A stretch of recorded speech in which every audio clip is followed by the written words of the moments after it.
Olá, se você ainda não me conhece, eu sou o pastor Alberto Rodrigues e estou aqui disponibilizando o vídeo da lição 19, o mistério do Urim e Tumim, em hebraico, material que a gente disponibiliza aos nossos discípulos, né, no grupo de discipulado, e depois a gente então, conforme foi solicitado, estamos disponibilizando também para todos aqueles que se interessam em aprender e conhecer assuntos da palavra do Senhor. E esse assunto, ele é mistério e também é uma das coisas menos conhecidas da palavra do Senhor. Então estamos voltando às nossas aulas em 2023.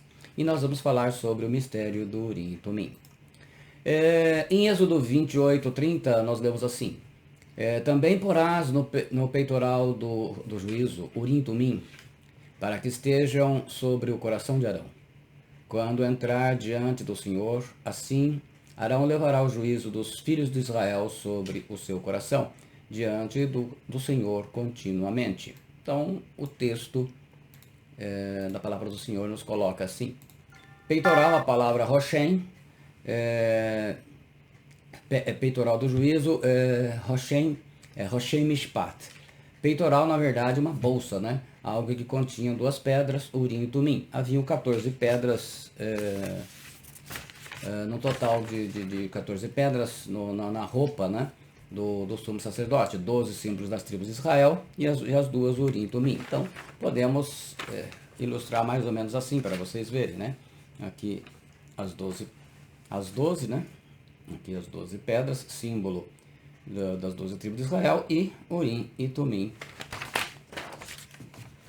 como pedras importantes aí na determinação divina, né? Urim, a palavra está no plural em hebraico, significa luzes, né? E Tumim significa perfeição. É sempre importante dizer que perfeição, quando é colocado na Bíblia, se referindo aos homens, né? Significa algo que está completo, algo que está de acordo com a vontade de Deus. Não significa uma pessoa sem defeito. Como você lê, você vai ler tanto no Antigo Testamento como no Novo, você vê Deus dizendo: sede perfeitos como eu sou perfeito. Gente, não dá pra gente ser perfeito. Deus deu uma ordem impossível, se a gente for imaginar no sentido de perfeição. Perfeição, no sentido de não ter defeito nenhum, só se referindo a Deus. Correto? Quando se refere a nós, ele quer dizer algo completo. Quando você está obedecendo a Deus, você está... Jesus diz: faça discípulo. Se você está fazendo discípulo, você é perfeito. Quer dizer, você está em obediência, você está completo. Deus te manda fazer algo e você faz. Você é perfeito. Isto é, você está completo. Você está na vontade de Deus. Então Moisés colocou na algibeira, né, uma bolsa, do juízo quando Arão vestiu-se pela primeira vez aí. É porque nenhum mandamento foi dado por Deus para que Moisés os fizesse. No versículo Levítico 8:8, ele diz: depois pôs-se o peitoral, pondo no peitoral Urim e Tumim. O termo Urim, ele é usado para se referir ao sumo sacerdote, dando conselho de Deus para Josué. A gente vê isso no livro de Números 27, 18 e 23. Ele diz: então disse o Senhor a Moisés: toma Josué, filho de Num, homem em quem há o Espírito, e impõe a tua mão sobre ele, e apresenta-o perante Eleazar, o sacerdote, e perante toda a congregação, e dá-lhe as tuas ordens da presença deles, e põe sobre ele da tua glória, para que lhe obedeça toda a congregação dos filhos de Israel. E apresentar-se-á perante Eleazar, o sacerdote, o qual por ele consultará, segundo o juízo de Urim perante o Senhor. Conforme a sua palavra sairão, e conforme a sua palavra entrarão, ele e todos os filhos de Israel, com ele e toda a congregação. E fez Moisés como o Senhor lhe ordenara, porque tomou a Josué e apresentou-o perante Eleazar, o sacerdote, e perante toda a congregação. E sobre ele impôs as suas mãos e lhe deu ordens, como o Senhor falara por intermédio de Moisés. Então, nós vamos ver sempre, repetindo aqui, para que vocês gravem bem, essas duas pedras aqui, elas eram utilizadas, né? Elas eram utilizadas para fazer, então, obter a resposta divina. Levi é aconselhado a ter Urim e Tumim. A gente vê isso em Deuteronômio 33:8, ele diz: e de Levi disse: teu Tumim e teu Urim são para o teu amado, que tu provaste em Massá, com quem contendeste junto às águas de Meribá. Urim e Tumim foram mencionados também após o cativeiro na Babilônia. Nós vemos em Esdras 2:63, e o governador lhes disse: que não comessem das coisas consagradas até que houvesse sacerdote com Urim e com Tumim. Ele era muito importante. Em Neemias, capítulo 7, versículo 65, nós lemos: e o governador disse que não comesse das coisas consagradas, que se apresentasse o sacerdote com Urim e Tumim também. Josué usou Urim e Tumim para descobrir Acã, né? A questão do Acã lá.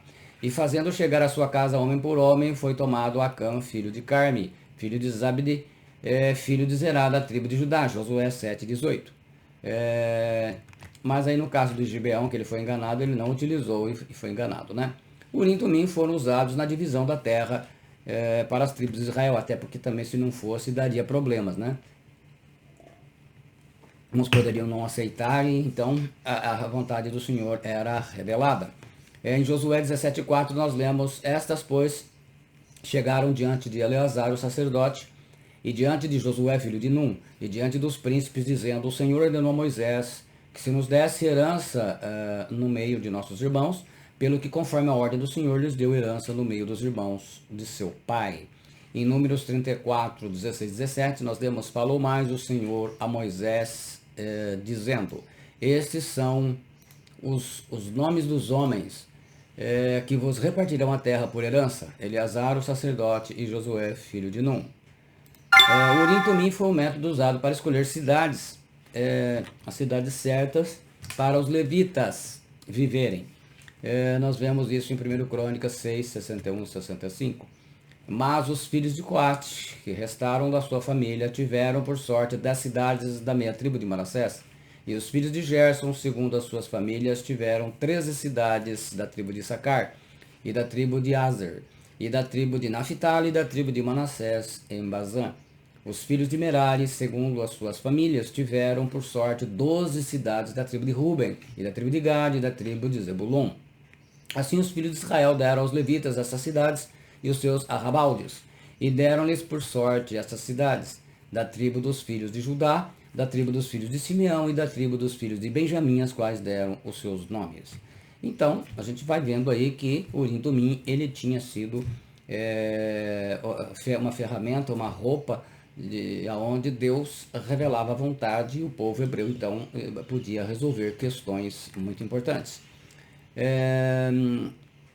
Nós vemos também que Israel usou o Urim e Tumim para consultar o Senhor depois de Josué, lá em Juízes, capítulo 1, versículos 1 e 2. E sucedeu depois da morte de Josué que os filhos de Israel perguntaram ao Senhor, dizendo: quem dentre nós primeiro subirá aos cananeus para pelejar contra eles? E disse o Senhor: Judá subirá, eis que entregarei esta terra na sua mão. O rei Saul foi escolhido por Urim e Tumim, escolha do rei Saul. 1 Samuel 10, versículos do 20 ao 22. Tendo, pois, Samuel feito chegar todas as tribos, tomou-se a tribo de Benjamim, e fazendo chegar a tribo de Benjamim pelas suas famílias, tomou-se a família de Matri, e dela se tomou Saul, filho de Quis, e o buscaram, porém não se achou. Então tornaram a perguntar ao Senhor se aquele homem ainda viria ali, e disse o Senhor: eis que se escondeu entre a bagagem. Saul não queria, né? Estava fugindo, mas a responsabilidade era sobre ele, né? Infelizmente ele não foi obediente e deu no que deu. O rei Saul também consulta de uma forma errada o Urim e não tem resposta.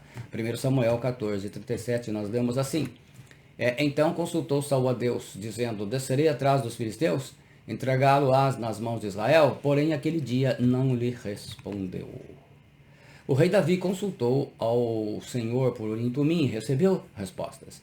1 Samuel 38, ele diz: então consultou Davi ao Senhor, dizendo: perseguirei eu esta tropa? Alcançá-la-ei? E ele disse: persegue-a, porque de certo alcançarás, e tu tudo libertarás. E vamos ver isso também em 1 Samuel 22, 10, 15, 2 Samuel 2, 1, 5, 19, 23 e 25, 1 Crônicas 14, 10 ao 14, 17.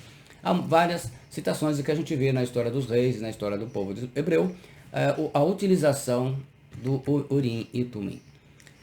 Teve uma ocasião que Davi teve medo de consultar a Deus porque tinha desobedecido ao Senhor, né? Pelo menos esse discernimento Davi tinha, né? Diferentemente de Saul. Em 1 Crônicas 21, 30 nós lemos: e não podia Davi ir perante ele consultar a Deus, porque estava aterrorizado por causa da espada do anjo do Senhor. E ele sabia que ele tinha feito bobagem quando ele fez aquele recenseamento que Deus havia dito para não fazer, né? E o texto fala que o diabo que incitou, né? Mas como que se usava o Urim e o Tumim? Existem duas explicações sobre o seu funcionamento. Nós vamos colocar aquilo que os estudiosos dizem e depois nós vamos colocar aquilo que os rabinos judeus colocam para nós e, como eles são conhecedores da causa, a gente considera que essa forma era a mais correta. Os sumos sacerdotes, então, a primeira explicação diz o seguinte, que o sumo sacerdote retirava o peitoral e dobrava dentro dele, havia um pergaminho com tetragrama do nome de Deus, né, o YHWH, e o sumo sacerdote se virava em direção à Arca da Aliança, no Santo do Santo, e o nome de Deus brilhava e fazia com que surgissem letras nas pedras de Urim e Tumim, e o sacerdote, com a direção de Deus, discernia a pergunta que era feita pela pessoa que estava consultando. Então, alguns interpretam mais ou menos nessa base, né, de um sim ou não, assim, né? Quando brilhava a branca, era sim, quando brilhava a preta, era não. Então, acreditando muitos dessa forma. Os rabinos judeus explicam da seguinte forma. O Urim e Tumim só funcionava quando o sumo sacerdote estava vestido com as 8 roupas que ele tinha que vestir.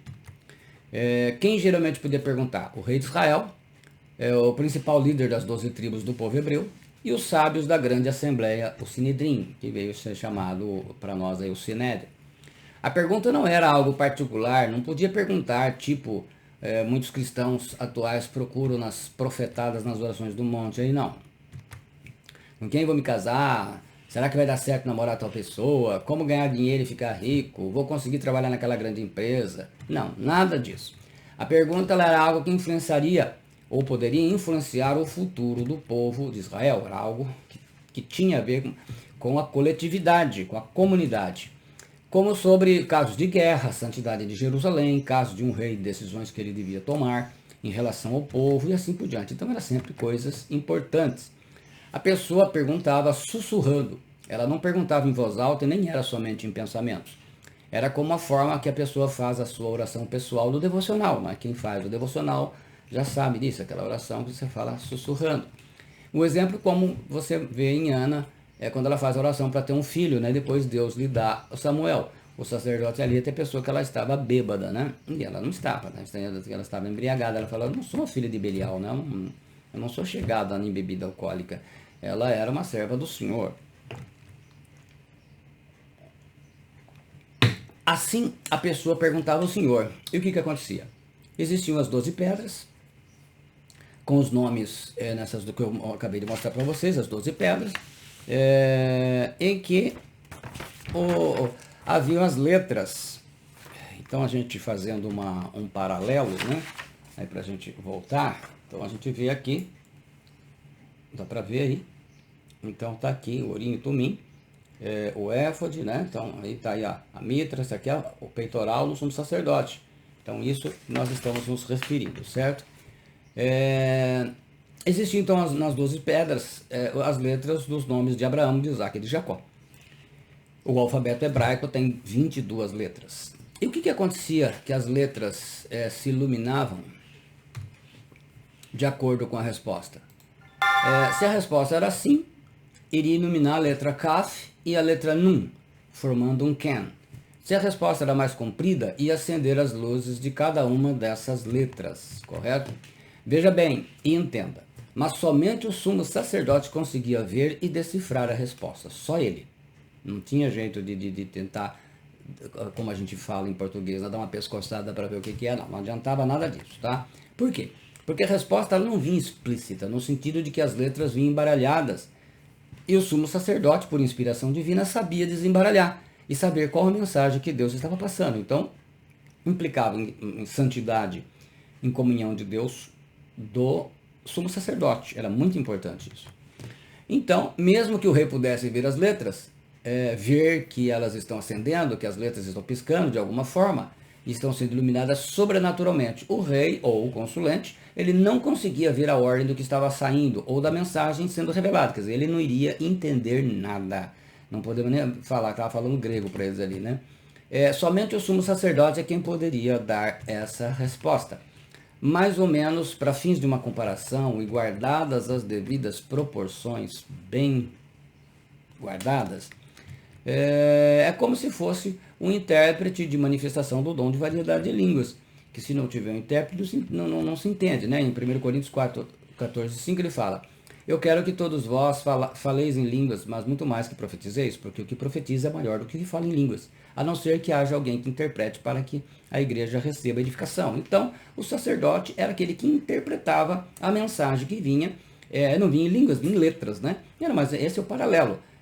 Se não houver intérprete, ninguém entende. Da mesma maneira que se o sumo sacerdote não pudesse interpretar, não tinha intérprete, então não havia edificação, as letras brilhavam, ninguém sabia nada do que a resposta divina. Mas esse é o paralelo que eu estou fazendo, correto? Antes que alguém possa aí já querer estar questionando essa questão, só para fins de comparação. Também, quando uma pessoa não... Por isso, né, como eu disse, quando não havia um sumo sacerdote que era capaz de chegar a um nível de inspiração divina, não se consultava o Urim e Tumim, eles nem consultava porque não ia adiantar nada.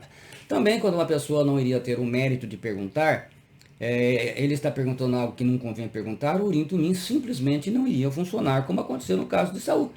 1 Samuel 28:6 ilustra: e perguntou Saul ao Senhor, porém o Senhor não lhe respondeu, nem por sonhos, nem por Urim, nem por profetas. Então o que acontece? O Saul já estava desobedecendo a Deus e fazendo as coisas do jeito que ele achava melhor, como muita gente faz hoje, né? Como os cristãos, a maioria dos cristãos gostam de fazer hoje. Então o que acontece? Deus não respondeu, não dá por sonho, porque Deus pode falar por sonho.